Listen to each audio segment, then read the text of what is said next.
Hello and welcome to the Red Feather Genealogy channel. This time we're going to be doing just the basics of building a tree. This then is where you would be starting is a big blank tree. And sure enough, this is exactly how I started, with the few names of the people that I knew growing up. But within a few years it looked like this. Pretty snazzy, right? So, to pursue your genealogical journey, you'll need time and effort. Yep, it's just that basic. Time and effort. Not even as much time as one might think. I would start with maybe an hour a week. I find that people don't have time for family research, but they do have a lot of time for cat videos and reposting political opinions that are designed to antagonize half the country. So I would suggest that learning about your own family could, take a little bit of time here and there, because it's all very much worthwhile. Getting started. Well, all roads lead to ancestry.com. But you don't have to pay. I want to emphasize that right out of the gate. You don't actually have to pay, though it does eventually help. So why Ancestry? First of all, it's somewhere to put your tree, obviously. There are many different places that people put trees. A lot of them are a little bit annoying to try to navigate through, and you have to show people where they are and how they work, and some of them are very, very old school and clunky. Ancestry does at least have a very nice interface. It allows you comparisons to many, many others.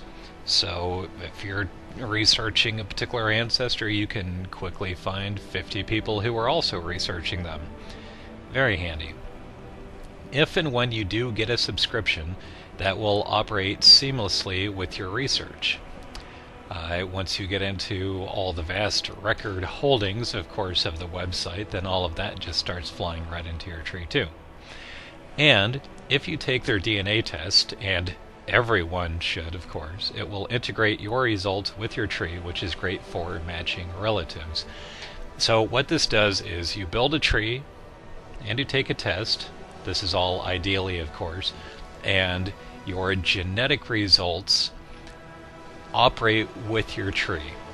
This means that if somebody takes a DNA test, they show up on my radar, on my list of relatives, and we see how we match genetically and on the tree. It's a great way of verifying who you're related to and how. Cons of the website include their search functionality is amazingly bad. It really is. I don't know why, but it's just really clunky, and you can't find a lot of things that are right in front of you, and I've often had to use other sites just to supplement Ancestry. Their international records are surprisingly weak. It's amazing. A lot of information from Western Europe is available online now. Eastern Europe, not so much. I haven't done a Latin American tree, so I can't really speak to south of the American border. But a lot of it's out there, and most of it is just not on Ancestry. I honestly have no idea why. In the end, I use the international records mostly just for Canada. So it's not usually worth the extra subscription fee to get that. And most of the info on Ancestry is actually free anyway via familysearch.org. The Ancestry leaf hint system is very automated, and you can just breeze out a tree very quickly. There are pitfalls to that, which I'll be mentioning very shortly here. But if you want to do it for free, you actually just can through Family Search. The funny thing is, they're tied in so closely with each other, I have no idea why they would make the information free. But it's great, and sometimes they have a lot of information that Ancestry does not, and their search engine works much, much better. Another major con is, tragically, others' trees themselves. There are many who make a deliberate point of grafting their genealogy together with known royal ancestries in sad attempts to force connections to history's big names, such as William the Conqueror. Spelled correctly or incorrectly, right? How this happens is people take their ancestry and then our royal ancestry, and then they splice somebody in the middle. And it's a ridiculous, easily identifiable character, and that I will also be getting more into in a moment. But in the meantime, the important thing is, we've all seen somebody who says that they go back to royalty. Well, usually it's because of this. Somebody is running with some very bad information that they found online and they took it for gospel. And so you get these pictures of Anne Boleyn all over Facebook or whatever. Look who I'm related to, except that you're really not, because you didn't look very closely. So Anne Boleyn finds herself in many fake trees. Anyway, as for the phonies, fortunately these are usually easy to spot. In my case, my New England ancestry often goes back to 1600 or so, but then suspicious characters start appearing with rounded off dates, blatantly and lazily invented, in other words, and who often live well past 100 and having kids at 90. You'll see this a lot. Somebody who was, like, let's say 1625 to 1750, rounded off dates, lived way too long, a generic name. You learn to spot these things very quickly, and it is disheartening to have to shave off 1,000 years from your tree, but believe me, this will save you a lot of headache, because I myself went back to the Roman Empire 4 times over or something before I started noticing these things. So hopefully this is saving you the trouble. Anyway, yeah, if you start finding Charlemagne's knights in your tree, then something is probably wrong. Anyway, step 1 of building the tree: enter the information you think you know. And again, this is why little, meager, sparse, wimpy little tree with very little information. Step 2, start interviewing family members. And be aware that you'll often be given wrong information, which happens either intentionally or unintentionally, depending on whatever unpleasantness may happen to surround your particular family situation. Varieties of said unpleasantness include attempts at evading personal responsibility for one's own actions as they pertain to the rest of the family, often at others' expense. In other words, having to take a DNA test just to figure out who your dad is because your mom won't tell you, stuff like that. And granted, it's not always malicious intent with these things. Sometimes people just, they don't remember things as well as they used to. Sometimes they get information wrong. Sometimes when you're asking somebody what happened 80 years ago, they can't remember well enough, and that's fair. But more often, it really is a lot of people trying to cover their own tracks and kind of trying to demonize everybody while making themselves look innocent. There's a lot of that, what the kids call drama now. Another variety would be efforts to whitewash reality altogether. This is often an endeavor of certain religions, erasing any family from their own histories for not being part of a sect, for example. This happened a lot in my tree.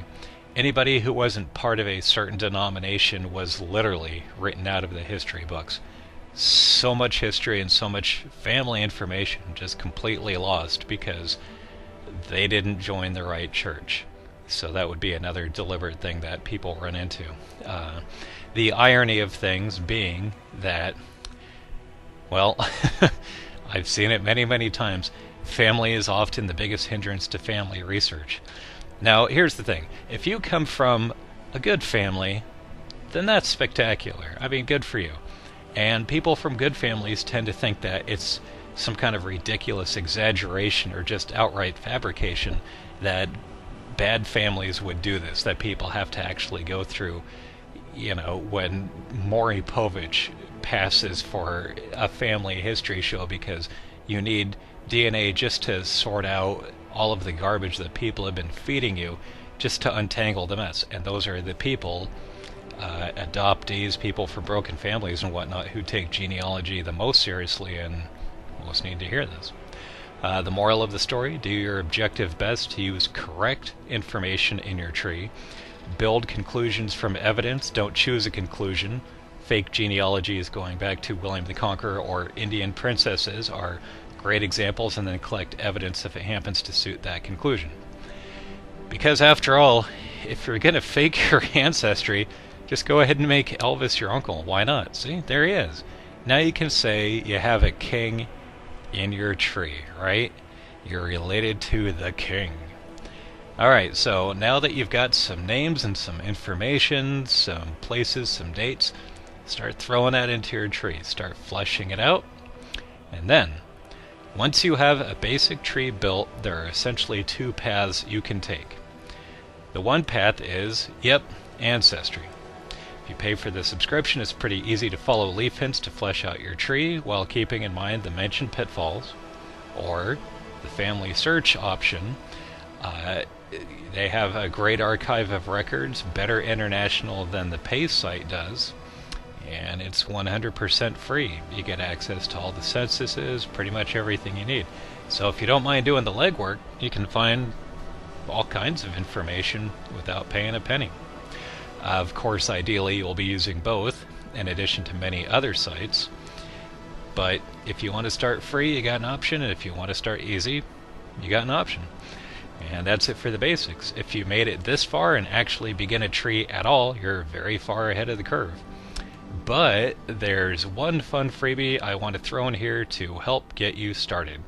It's a free website called Find a Grave. This site is an awesome source of information, not least because of the many filler websites you'll find in your quest for documentation.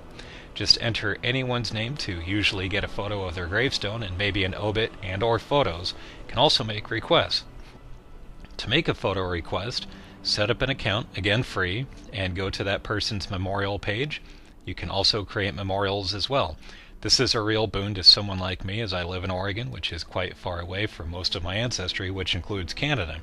So let's say you live a few time zones away from where somebody is buried, and you're not going to go all the way out there just to go to a cemetery. You can go to their memorial, and if they don't have one, just look up the cemetery at Find a Grave and create a memorial, and then you can do a photo request. And it'll tell you if there's 5 people who are doing photo volunteering in the area, sometimes 1,000, depending on, where it is. If it's in the boonies or if it's in Los Angeles, it kind of determines how long these things might take. And eventually somebody will probably get back to you with a photo and possibly even some information. Granted, it can take years sometimes to get a photo back, but it's entirely free and it's a really fun website to use in the meantime. So that is it for starting up a family ancestry of your own. It's easier than it seems. You don't have to put too much time and effort into it, but it is going to require some. Happy hunting. I'm going to be doing videos about once a month, so please do subscribe for any new stuff I'm going to be posting, and in the meantime, enjoy.